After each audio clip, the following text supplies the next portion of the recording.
जी हाँ छात्रों, तो फाइनली कक्षा 10वीं विषय विज्ञान साइंस 27 फरवरी का असली वाला पेपर लेकर आ चुके हैं, वो भी पूरे सॉल्यूशन के साथ। तो बच्चों इसके पहले आपका मैथ का पेपर हुआ था, जैसा हमने डाला था सेम टू सेम उसी प्रकार से आपके एग्जाम में आया हुआ है। तो बच्चों आपको साइंस के पेपर में बिल्कुल भी दिक्कत नहीं लेनी है। यदि आप इस क्वेश्चन पेपर को शुरू से लेकर लास्ट तक वीडियो को वॉच करते हो तो 100% गारंटी है कि आपके एग्जाम में इस बार 75 नंबर आने वाले हैं और आपका सिंगल नंबर भी कहीं पास से कटने वाला नहीं है। तो बच्चों पेपर का फ्रंट पेज कुछ आपका इस टाइप का होने वाला, आप लोग यहाँ पे देख सकते हैं। और जो क्वेश्चन बच्चों इसके नेक्स्ट पेज से दिए गए हैं, तो यहाँ पे देखिए सबसे पहले क्वेश्चन नंबर फर्स्ट है हमारे सामने। सही विकल्प चुनकर लिखिए। इसका पहला क्वेश्चन है, लोहे के फ्राइंग पैन को जंग से बचाने के लिए निम्नलिखित में से कौन सी विधि उपयुक्त है? इसका आंसर हो जाएगा ऑप्शन नंबर सी, जिंक की परत चढ़ाकर। सेकंड क्वेश्चन है, ब्यूटेनॉल चतुर कार्बनिक यौगिक है जिसका प्रकारात्मक समूह ऑप्शन नंबर सी हो जाएगा कीटोन होता है।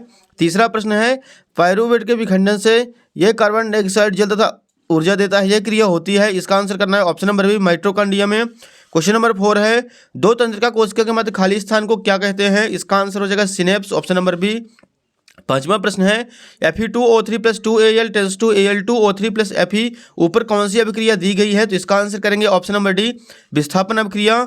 छठवां क्वेश्चन है, अपच का उपचार करने के लिए निम्नलिखित में से कौन सी औषधि का उपयोग करते हैं?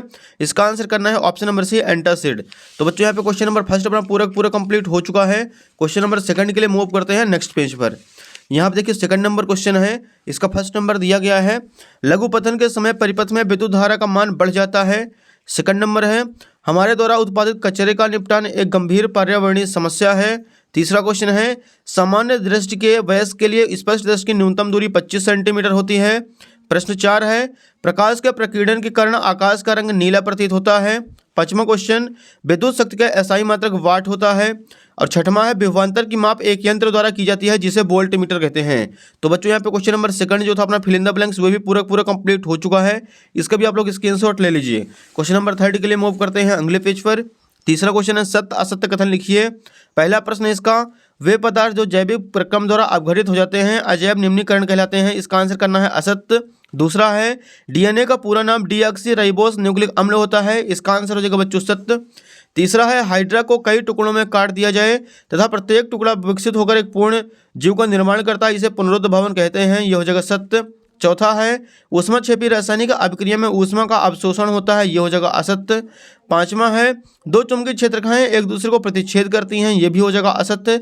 और छठवां है, क्लोरोफ्लोरोकार्बन का उपयोग अग्निशामक के लिए किया जाता है। इसका आंसर करना है बच्चों सत्य। तो डियर यहाँ पे क्वेश्चन नंबर थर्ड जो था वो भी अपना पूरा कंप्लीट हो चुका है। इसका भी आप लोग फटाक से स्क्रीनशॉट ले लीजिए। क्वेश्चन नंबर 4 के लिए चलते हैं अगले पेज पर। यहाँ पे देखिए बच्चों चौथा प्रश्न है, सही जोड़ी मिलाइए। एक साइड है आ, दूसरे साइड है बा। फर्स्ट नंबर है इंसुलिन, इसका आंसर करेंगे रक्त में शर्करा का नियमन। दूसरा है संगमरमर, इसका आंसर हो जाएगा CaCO3। तीसरा है बच्चों सिरका, इसका आंसर करेंगे एसिटिक अम्ल होता है। चौथा है बच्चों ब्रोमीन, द्रव अधातु होता है। पांचवा है बेंजीन C6H6 और छठवां है बच्चों लिंग गुणसूत्र, इसका आंसर करेंगे XY। तो बच्चों यहाँ पे क्वेश्चन नंबर 4 भी अपना पूरा कंप्लीट हो चुका है। क्वेश्चन नंबर 5 के लिए चलते हैं अगले पेज पर। यहाँ पे देखिए पांचवा प्रश्न है, एक शब्द वाक्य में उत्तर लिखिए। इसका पहला क्वेश्चन है, वंशागति के मुख्य नियम किसने प्रस्तुत किए थे? तो इसका आंसर करेंगे ग्रेगर मेंडल ने। दूसरा है, खतरे के संकेत का प्रकाश लाल रंग का क्यों होता है? इसका आंसर हो जाएगा लाल रंग का इसलिए होता है क्योंकि लाल रंग का प्रकीर्णन बहुत कम होता है। तीसरा क्वेश्चन, विद्युत ऊर्जा का व्यापारिक मात्रक लिखिए। इसका आंसर हो जाएगा यूनिट या किलोवाट घंटा। चौथा है, MRI का पूरा नाम लिखिए। तो मैग्नेटिक रेजोनेंस इमेजिंग। पांचवा है, रक्तदाब किसे कहते हैं? तो रक्त धमनियों की दीवारों पर रक्त द्वारा डाला गया दाब रक्तदाब कहलाता है।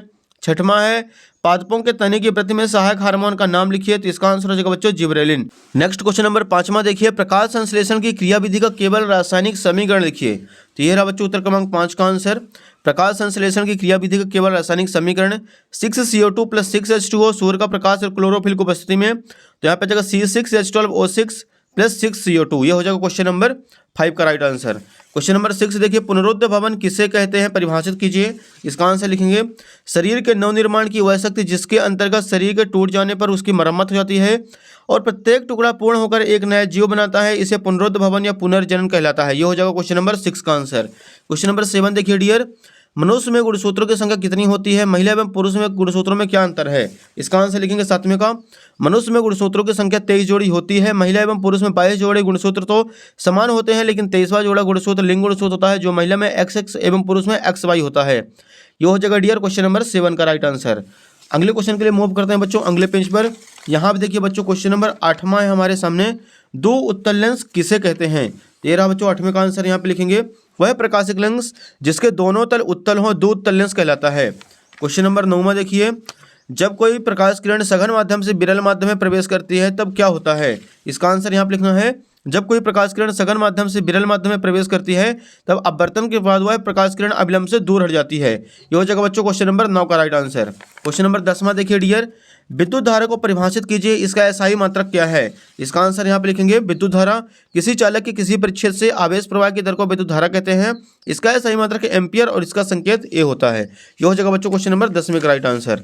अगला देखिए बच्चों क्वेश्चन नंबर 11 है, विद्युत चुम्बकीय प्रेरण को परिभाषित कीजिए। ये रहा बच्चों क्वेश्चन नंबर 11 का राइट आंसर। जब कभी तार के एक बंद लूप और एक चुंबक के बीच अपेक्षिक गति होती है तो उस बंद लूप में विद्युत धारा बहने लगती है। इस धारा को प्रेरित धारा तथा इस परिघटना को विद्युत चुम्बकीय प्रेरण कहते हैं। ये हो जाएगा डियर क्वेश्चन नंबर 11 का राइट आंसर। क्वेश्चन नंबर 12 देखिए डियर, दो चुंबकीय क्षेत्ररेखाएं एक दूसरे को प्रतिच्छेद क्यों नहीं करती हैं।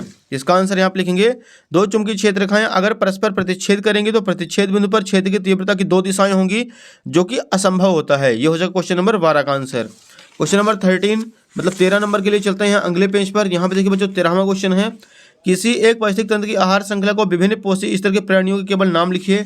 ये रहा बच्चों 13 का आंसर लिखेंगे। सबसे पहले प्रथम पोषी स्तर, द्वितीय पोषी स्तर, तृतीय पोषी स्तर, चतुर्थ पोषी स्तर, चारों आपको यहाँ पे अच्छे तरीके से याद कर लेना है। क्वेश्चन नंबर 14 देखिए, संचारण किसे कहते हैं, उदाहरण सहित लिखिए। ये रहा बच्चों उत्तर क्रमांक 14 का आंसर। जब लोहे या लोहे जैसे पदार्थों से बनी वस्तुएं अपने आसपास अम्ल, आर्द्रता आदि के संपर्क में आती हैं तब ये संचारित हो जाती हैं। इस प्रक्रिया को संचारण कहते हैं। उदाहरण लोहे पर जंग लगना।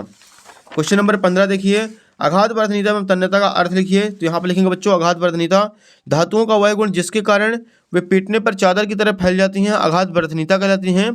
तन्यता धातुओं का वह गुण जिसके कारण उनके तार खींचे जा सकते हैं, तन्यता कहलाता है। ये हो जाएगा क्वेश्चन नंबर 15।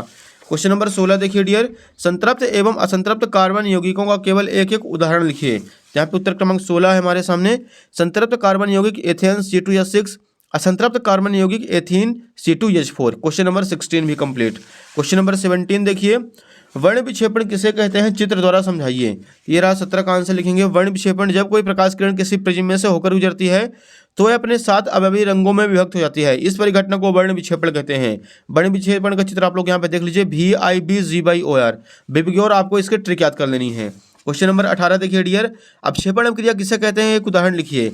इसका आंसर लिखेंगे, जब दो अभिकारक क्रियाकारक विलयन आपस में अभिक्रिया करके अभिलेय ठोस उत्पाद बनाते हैं तो उस विलयन में उपस्थित ठोस अपक्षेपित हो जाते हैं। इस प्रक्रिया को अपक्षेपण कहते हैं। उदाहरण इसका लिखना है, AgNO3 प्लस NaCl से AgCl प्लस NaNO3। ये हो जाएगा क्वेश्चन नंबर 18।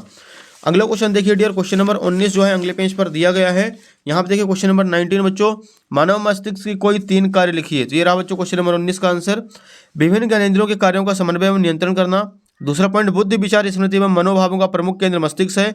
और तीसरा पॉइंट करेंगे, सभी ऐच्छिक एवं अनैच्छिक क्रियाओं का समन्वय और नियंत्रण करना मस्तिष्क का काम होता है। तो ये हो जाएगा क्वेश्चन नंबर 19 का राइट आंसर। क्वेश्चन नंबर 20 देखिए बच्चों, मनुष्य के पाचन तंत्र का स्वच्छ नामांकित चित्र बनाइए। तो आप लोगों को तैयार कर लेना है। क्वेश्चन नंबर 21 देखिए, पीएच परिवर्तन के कारण दंतक्षय किस प्रकार का होता है, इससे कैसे बचा जा सकता है।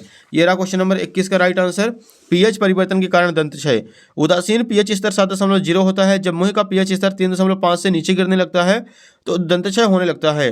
पीएच स्तर के नीचे गिरने का कारण होता है अति अम्लीय भोजन एवं पेय का अधिक से अधिक उपयोग। दंतक्षय से बचाव के लिए हमको अम्लीय भोजन एवं पेय का कम से कम उपयोग करना चाहिए। प्रत्येक बार भोजन के बाद दांतों की अच्छे से सफाई करनी चाहिए। रात्रि को सोते समय तथा प्रातः जागने के बाद हमको नियमित रूप से ब्रश करना चाहिए। ये हो जाएगा बच्चों क्वेश्चन नंबर 21 का राइट आंसर। इसका आप लोग फटाक से स्क्रीनशॉट ले लीजिए। क्वेश्चन नंबर 22 देखिए बच्चों, एल्केन सजातीय श्रेणी के किन्हीं 4 सदस्यों के नाम अणुसूत्र एवं संरचना सूत्र लिखिए। ये रहा बच्चों 22 का आंसर। एल्केन का नाम पहला हो जाएगा मेथेन CH4, एथेन C2H6, तीसरा हो जाएगा प्रोपेन C3H8 और चौथा हो जाएगा ब्यूटेन C4H10। ये हो जाएगा डियर क्वेश्चन नंबर 22 का आंसर। इसका भी आप लोग फटाफट स्क्रीनशॉट ले लीजिए। तो बच्चों यहाँ पे अपने सारे क्वेश्चन पेपर कंप्लीट हो चुके हैं। तो उम्मीद है कि आपको क्वेश्चन पूरा समझ में आ गया होगा। फटाफट वीडियो को लाइक कर दीजिए, चैनल को सब्सक्राइब कीजिए और नोटिफिकेशन को ऑल पे प्रेस कर लीजिए और वीडियो को ज़्यादा से ज़्यादा बच्चों के बीच शेयर कर देना है। धन्यवाद।